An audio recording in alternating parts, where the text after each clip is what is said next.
Hello guys, इयत्ता चौथीच्या पुस्तकात पाहिलेल्या सिंहगड आज प्रत्यक्ष पाहायला जात आहोत. चला तर मग. गडावर प्रवेश केल्यावर 3 मुख्य दरवाजे. थोडं पुढं गेल्यावर शूरवीर तानाजी मालुसरे जिथे वीरगतीला प्राप्त झाले ती जागा. जेव्हा ऐतिहासिक तिचा आवाज समोर येतो आणि किल्ल्यावर चालताना नकळत इतिहास आपल्या डोळ्यासमोर तरळतो. जेथे छत्रपती शिवाजी महाराजांच्या सैन्याने शौर्याची शिखरे गाठली आणि प्रत्येक कोपऱ्यात एक नवा दृश्य आहे, तोच हा सिंहगड. सिंहगड फिरताना मन क्षणभरासाठी का होईना इतिहासात परत जातं आणि मनात अनेक तर्कवितर्क सुरू होतात.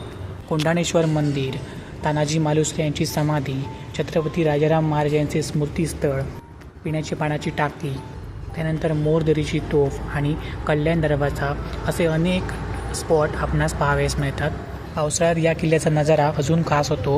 उंचावरून दिसणारी हिरवीगार डोंगररांगा, वारा आणि किल्ल्याच्या पायथ्याशी वसलेली पुण्यनगरी, सगळंच काही मन भारावून टाकणारं आहे.